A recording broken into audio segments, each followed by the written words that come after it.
जिला मंडला के जिलाध्यक्ष आज यहाँ पर उपस्थित हुए।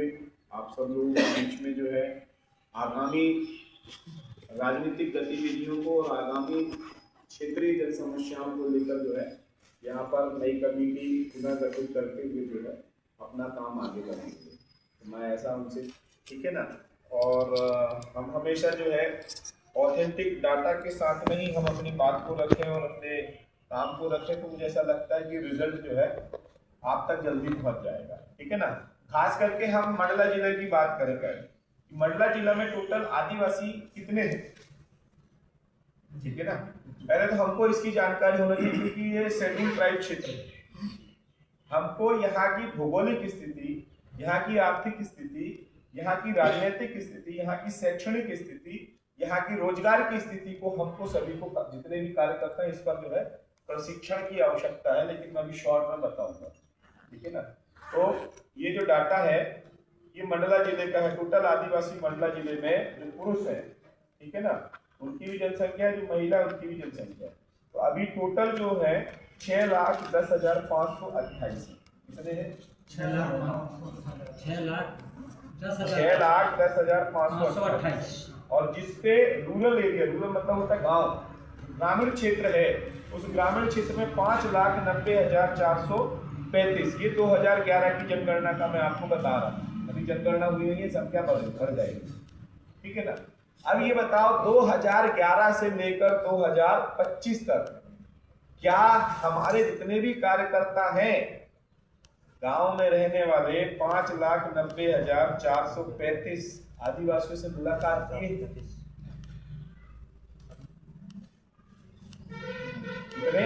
5,90,435 आदिवासियों से मुलाकात किए क्या? नहीं की, ठीक है ना। आपके पास में कोई ऑथेंटिक डाटा नहीं है। अब बिछिया विधानसभा की बात करूं, बिछिया विधानसभा में कितने हैं टोटल मतदाता? कितने मतदाता है टोटल? आप लोगों ने चुनाव कराया ना, क्यों बुलाकर देखिए, चुनाव करवाए आपने, तो टोटल मतदाता कितने हैं बिछिया विधानसभा में? लगभग 180, ठीक है जी। 2 लाख, ठीक है, 59,367। ये बिछिया विधानसभा का डाटा बता रहा हूं। 2,59,367, ठीक है ना। इतने मतदाता हैं। अब इतने मतदाताओं में हम कितने मतदाताओं से मिले हैं?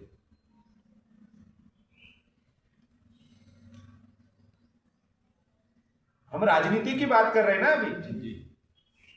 टोटल मतदाता कितने? 2 लाख है ना, 2,59,000 है, ठीक है, 367 है। तो इतने मतदाताओं में कितने लोगों से मिले? नहीं मिले, ठीक है ना। पहला हमारा सबसे बड़ा फेलियर पॉइंट यहाँ है कि हमें, यदि हम राजनीतिक स्तर पे काम कर रहे हैं तो हमारे पास में विधानसभा का डाटा हो कि भाई विधानसभा में इतने मतदाता हैं, ठीक है, ठीक है। और उस मतदाता में भी कोर मतदाता कौन है, बफर मतदाता कौन है? कोर मतदाता समझते हैं कि जो चुनाव को हराते हैं और जो चुनाव को जिताते हैं, ठीक है ना। तो जितने भी आदिवासियों के जो वोट हैं वो बफर मतदाताओं में आते हैं। किस पे आते हैं? बफर मतदाता। क्योंकि आदिवासी से जो है कांग्रेस का भी व्यक्ति खड़ा होगा, आदिवासी से बीजेपी का भी व्यक्ति खड़ा होगा, और आदिवासी से तमाम संगठन के, तमाम पार्टी के लोग भी कहां से खड़े होंगे? आदिवासी। तो आदिवासी का वोट कैसा रहेगा? बढ़ जाएगा। लेकिन जो कोर वोट है, जो जिताएगा, ठीक है ना, वो कौन सा कोर वोट है? वो एससी का कोर वोट है, वो ओबीसी का कोर वोट है, ठीक है ना। यदि आप एससी और ओबीसी को ही पकड़ लो, ठीक है ना, तो हम चुनाव को जीतने के उम्मीद में जा सकते हैं। यदि हम आदिवासी को बस पकड़ेंगे, एसटी के वोटर को बस पकड़ेंगे, तो हमारा वोट बटेगा। क्यों? नारायणपट्टा में बटेगा, ठीक है। कमलेश टेकाम में बटेगा, फिर किस में बटेगा, वो देवेंद्र मरावी थे ना, क्या नाम, आनंद मरावी, विजय आनंद मरावी, उसमें बटेगा। फिर और जो छोटे छोटे संगठन है वो खड़े होंगे, वो भी आदिवासी के वोट को बांटेंगे। भाई जो भी नॉर्मल व्यक्ति है, यहीं पे से एक व्यक्ति भी खड़ा हो जाएगा तो 500 वोट तो काटेगा ना, नहीं काटेगा। लेकिन जो इंटैक्ट वोट कौन से हैं उसके, एससी के और ओबीसी, ठीक है ना। तो ये इंटैक्ट बोर्ड में जैसे हमारे पटेल साहब है, ठीक है ना, पटेल साहब को हमारे जो है जिला अध्यक्ष बनाया गया है ओबीसी का। अब हम पटेल साहब से डाटा पूछेंगे कितने ओबीसी को जोड़े हो, बैठिए, ठीक है, कितने ओबीसी को जोड़े हो, ठीक है ना। तो पटेल साहब के पास डाटा रहेगा क्या, होना चाहिए। तो पटेल साहब बताएंगे ना कि कितने ओबीसी को हमने जोड़े हैं, ठीक है। एससी की बात आएगी, एससी के ब्लॉक अध्यक्ष हमारे, तो एससी कितने एससीओ को जोड़े हैं, ठीक है ना। सामान्य वर्ग का है, कितने सामान्य वर्ग को जोड़े हैं। तो ये ब्लॉक अध्यक्ष की पहली रिस्पॉन्सिबिलिटी, जिसको जो उत्तरदायित्व दिया है वो अपने अपने क्षेत्र में कितना काम किया है, ठीक है ना। जैसे हमको, जैसे हम गोंडवाना गणतंत्र पार्टी की हम क्या बना रहे हैं, सरकार बना रहे हैं, किसकी बना रहे हैं, गोंडवाना गणतंत्र पार्टी की सरकार बना रहे हैं। तो सरकार काम कैसे करती है, विधायक काम कैसे करता है, कलेक्टर को देखियो ना, सोमवार को क्या रखता है, टीएल रखता है, सबकी बैठक रखता है, बुलाता है ना, पूछता है कि क्या क्या काम किसने किसने क्या क्या काम किया। क्या हमने उस तरीके से कभी काम किया भाई। कल को हम जो है मंत्री बन जाएंगे, मुख्यमंत्री बन जाएंगे, ठीक है, हम कैसे काम करेंगे। तो गोंडवाना गणतंत्र पार्टी को आप ये मान के चलो कि हम क्या है, इस सरकार में, इसमें बैठे हैं, सरकार में बैठे हैं, और सरकार में बैठे हैं तो हमको हर व्यक्ति तक पहुंचना है, ठीक है ना। ये अपने आप को सोचना होगा कि नहीं यार हमारा विधायक नहीं है, हमारा सांसद नहीं, हमारा जनपद नहीं, हमारा सरपंच नहीं है, जब बनेगा तब काम करेंगे। नहीं, हम विपक्ष है, जो सत्ता में बैठी बीजेपी के, हम विपक्ष हैं, ठीक है ना। यदि विपक्ष के जगह हम पक्ष में होते तो हम भी वही उसी तरह की योजनाएं बनाते, लोगों को कैसे विकास में लेके आए, लोगों की समस्याओं को कैसे समाधान करें। तो क्या हमने राजनीतिक सत्ता पे होते हुए क्या क्षेत्र की जो विभिन्न योजनाएं हैं, उन योजनाओं का हमने वो किया क्या, निरीक्षण किया। ब्लॉक अध्यक्ष ने कोई कमेटी बनाई क्या, गांव में भेजी क्या कि नहीं वहां पे ये काम चल रहा है, उसका निरीक्षण करके आओ, कौन कौन सी योजना चल रही, कितनी योजना है टोटल अभी मालूम है। जब हमको कोई योजना नहीं मालूम है सरकार की, तो हम किसको काउंटर करेंगे, ठीक है ना। तो पहला, सरकार की हर एक योजनाओं का हमारे ब्लॉक अध्यक्ष के पास में डाटा होना चाहिए कि ये योजना चले और इन योजनाओं में क्या काम किया है, उसका आरटीआई लगाकर जो है, एक अपनी आरटीआई की टीम बनाओ, उस पर आरटीआई लगा के सरकार को घेराव करो, ठीक है ना। भाई एससी के लिए क्या योजनाएं आई है, ओबीसी के लिए क्या योजना आई है, ठीक है, एसटी के लिए क्या योजना आई, और उन योजनाओं का लाभ अंतिम छोर तक के व्यक्ति को मिला कि नहीं मिला, ये काम जो है किसका है, राजनीतिक संगठन, और हम ये काम को नहीं कर रहे, ठीक है ना। तो पहले हमको क्या करना पड़ेगा, मेरी बात से सहमत हो कि नहीं है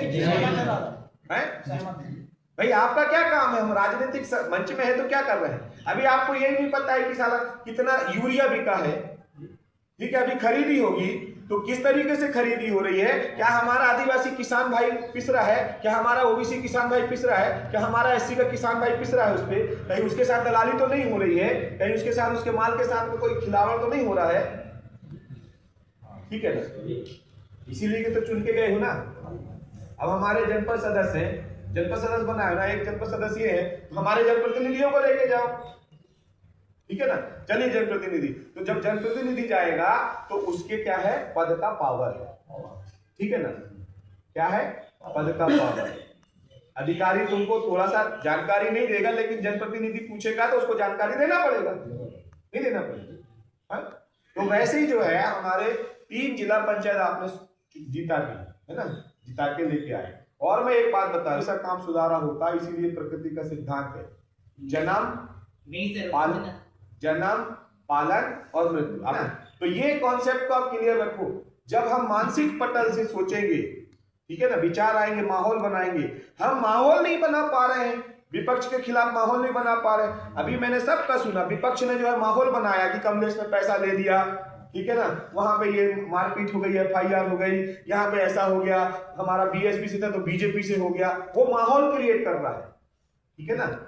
वो हम माहौल क्रिएट नहीं कर पा रहे हैं तो कैसे हमारा मतदाता जो है हमसे कनेक्ट होगा। तो हमको माहौल क्रिएट करना आना चाहिए, बूमर फैलाते आना चाहिए, ठीक है ना।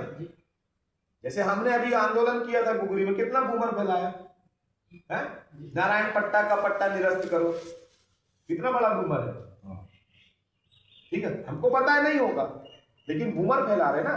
तो आप क्या बूमर फैला रहे हैं, बीजेपी का क्या बूमर फैला रहा है। बीजेपी की कितनी सारी है, अभी क्या फग्गन सिंह पुलस्ते की तुम जो है एक एक जो है तुम उधड़ने लगोगे, क्या परतें निकालने लगोगे, ठीक है ना।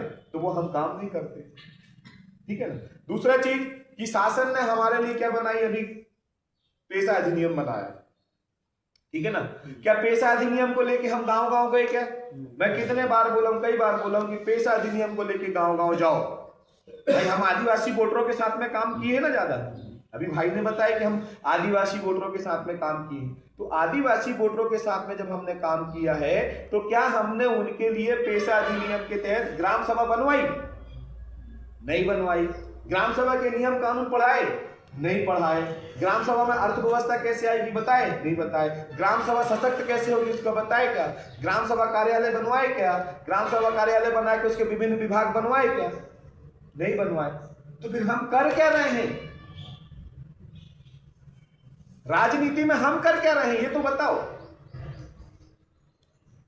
ये राजनीति के काम में बता रहा हूं कि सारे काम हमारे हैं।